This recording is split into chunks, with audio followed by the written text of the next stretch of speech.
안녕하세요. 한류의 신과 해외 반응을 소개하는 한류클래스TV입니다. 오늘은 아시아 정료의 그래미 보이콧, BTS 보이콧이 촉발한 글로벌 음악 권력의 지각 변동이란 중국 기사를 살펴보고 이 이슈에 대한 중국 네티즌 반응까지 살펴보겠습니다. 최근 글로벌 팝 시장을 뒤흔든 가장 뜨거운 뉴스는 단연 방탄소년단의 그래미 어워즈의 보이콧 선언입니다. 중국은 비공식적으로 전 세계에서 가장 많은 BTS 팬이 존재한다고 판단되며 얼마나 BTS 팬이 많고 화력이 대단하냐면 BTS 멤버 지민 생일에 제주항공 비행기의 생일을 축하하기 위해 거금을 모아 지민의 사진을 뒤엎는 항공기를 띄웠다가 중국 당국으로부터 소셜미디어 웨이보의 계정이 정지되기까지 했을 정도입니다. BTS가 서구 중심적인 음악 시상식의 장벽에 맞서 더 이상 그래미의 들러리를 서지 않겠다며 전격적으로 거부 의사를 밝히자 전세계 음악계와 미디어가 이를 집중 조명하고 있습니다.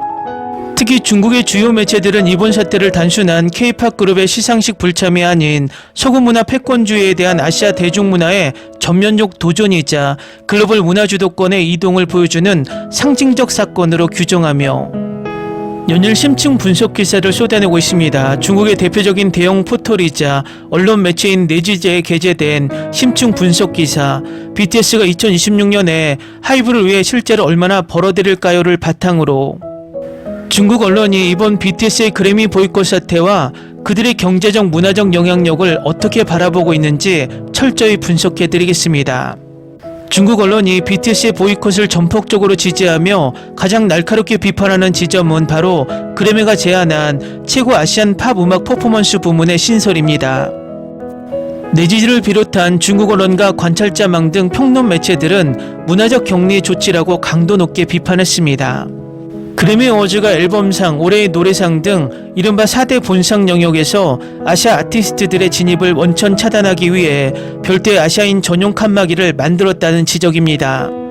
중국 평론가들은 이를 두고 아시아의 최고 정점 아티스트들을 본무대에서 배제하고 그들의 글로벌 팬덤과 영향력만을 흡수하려는 미국 음악 산업의 지극히 상업적이고도 오만한 계산법이라며 과거 그래미가 흑인 음악과 라틴 음악의 영향력이 걷잡을 수 없이 커지자 어반이나 라틴 부분을 신설해 본상 수상을 제안했던 구태연한 차별수법을 아시아 음악에도 그대로 적용했다는 분석입니다. 따라서 BTS가 이러한 교묘한 주류 배제 체제를 정면으로 거부하고 뷔페식 시상식에 구색 맞추기형 카드가 되기를 거부한 것은 아시아 문화권 전체의 자존심을 지킨 전례 없는 결단이라고 평가하고 있습니다. 네지즈 기사는 이번 그래미 보이콧의 배경에는 BTS가 가진 압도적인 경제적 자생력과 글로벌 시장에서의 대체 불가능한 상업적 가치가 뒷받침되어 있다고 분석합니다. 그래미가 권력에 기댈 필요가 없을 만큼 BTS 자체가 이미 거대한 하나의 독립된 글로벌 문화 제국을 형성하고 있다는 것입니다. 네지지가 제시한 구체적인 데이터와 재무 분석에 따르면 BTS의 2026년 컴백은 엔터테인먼트 산업 역사상 단일 그룹이 상장 기업의 재무 곡선과 시가총액을 통째로 뒤바꾼 가장 경이로운 사례로 꼽습니다.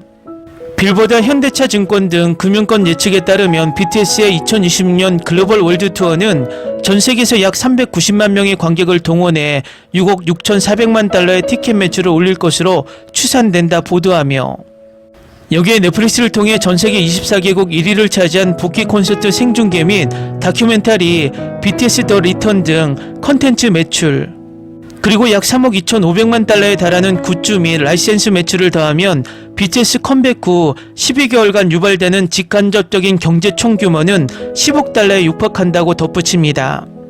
중국 매체들은 이처럼 미국 팝 시장의 핵심 소비 지표를 지배하고 있는 BTS이기에 서구의 구시대적인 권위주의 시상식인 그래미에 굳이 연연하거나 고개를 숙일 이유가 전혀 없다고 분석합니다. 오히려 아쉬운 쪽은 전세계 청년 세대의 유입이 급감하고 시청률 저하로 고심하는 그래미 측이라는 비틀린 권력관계를 예리하게 짚어냈습니다. BTS의 그래미 보이콧 사태를 다루는 중국 언론의 시선 이면에는 다른 고심이 교차하고 있습니다. 중국 대중음악 산업에 대한 깊은 반성과 부러움, 나아가 중국 매체들은 이번 BTS의 보이콧이 서구 문화 패권에 균열을 내는 중요한 도화선이 될 것이라고 내다봤습니다. 그래미가 급해진 나머지 아시아 음악을 거두려 했던 시도는 오히려 전세계 아시아계 아티스트들과 유색인종 음악가들의 연대를 자극하는 계기가 될 것이며 이제 서구가 정의하는 글로벌 스탠다드의 시대는 저물고 다극화된 문화 권력의 시대가 도래했음을 BTS가 온몸으로 증명해냈다는 것이 중국 언론의 지배적인 분석입니다. 기사 잘 보셨나요? 이 기사를 읽으면서 주어를 그래미에서 중국어로 바꾸면 한할령으로 한류를 맡고 있는 중국 자신들이 자신들을 비판하는 기사라 재미있습니다. 다음은 이번 이슈를 바라보는 중국 네티즌 반응입니다. 미국 중심의 시상식이 아시아 음악을 격려하려 하자 아쉬울 것 없다는 듯 판을 엎어버리는 체급이 부럽다. 우리 내수용 스타들은 해외 브랜드 눈치 보기에 급급한데 음악 하나로 세계를 쥐락펴락하니 이런 대담한 결단도 가능한 것이다. 그래미가 시청률 때문에 아시아 팬덤을 이용하려는 속셈을 정확히 꿰뚫고 정면 돌파를 선택했다. 자본과 권위주의에 굴복하지 않고 음악의 본질을 지키려는 그들의 뚝심과 아티스트로서의 자존심이 진심으로 부럽고 멋지다. 지역이나 언어로 음악을 나누지 말라는 메시지는 오만한 서구 음악계의 뒤통수를 때리는 명문장이다. 단순히 노래하고 춤추는 아이돌을 넘어 시대의 모순을 지적할 수 있는 진정한 문화 리더를 보유한 한국이 부러울 뿐이다. 우리 중국 가수들은 매년 수억 장의 디지털 앨범을 팔았다고 자랑하지만 정작 글로벌 시장에서는 아무런 영향력도 행사하지 못한다. 세계 최고 권위의 시상식을 뒤흔들고 빌보드 1위를 밥 먹듯이 하는 아티스트를 가진 나라의 기분은 어떨까? 글로벌 탑티어의 자리에 오르면 시상식이 갑이 아니라 아티스트가 갑이 된다는 것을 증명했다. 중국 연예계에서는 자국 시상식조차 자본 논리에 휘둘리는데 이들의 글로벌한 위상과 파워는 차원이 다르다.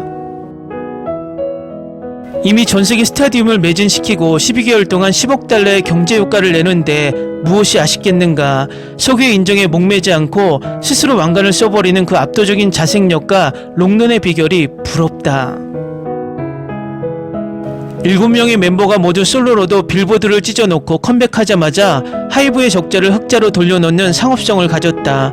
이런 사기적인 능력치를 가진 그룹이 상을 구걸하기는커녕 시상식을 보이콧하니 서구가 당황할 수밖에 없다.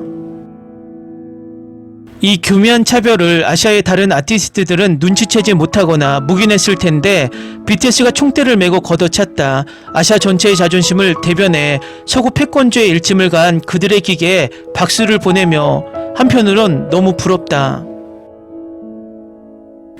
정작 우물안 개구리처럼 우리끼리 1위를 다툴 때 한국은 전세계 젊은이들의 심장을 울리는 컨텐츠를 만들었다. 보이콧 기사를 보며 우리 대중문화 산업의 얕은 깊이와 진정성 부족을 다시 한번 뼈저리게 반성하게 된다.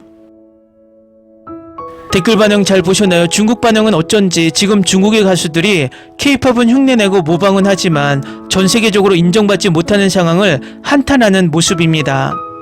의외로 이번 이슈에 대해서 중국 언론이나 네티즌 태도가 일본이나 대만과 같은 결을 탈 줄 알았는데 그렇지 않아서 흥미롭습니다. 아마도 중국과 한국의 축구 실력만큼 K-팝과 C-팝의 수준 차이가 나기 때문에 감히 BTS는 폄하하지 못하는 게 아닌가 개인적인 생각을 해봅니다. 재밌게 잘 보셨나요? 여러분의 구독, 좋아요, 댓글, 알림 설정은 영상 제작에 큰 힘이 됩니다. 이 영상을 보신 모든 분들 항상 대박 나시고 행복하시길 바랍니다.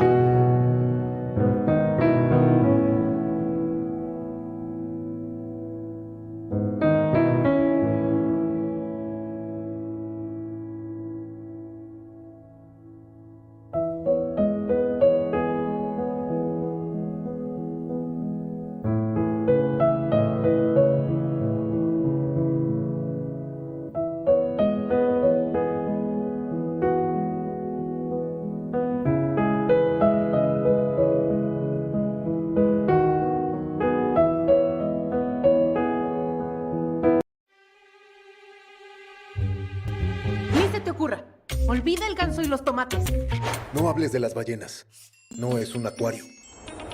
No actúes como tonta. Que eras una genio. ¿Sí? No vayas a presumir, a la gente no le gusta eso. Y no digas cosas sin sentido. Y bueno, ¿terminamos? Hasta pronto. Abogada, tengo mucha curiosidad por conocerla.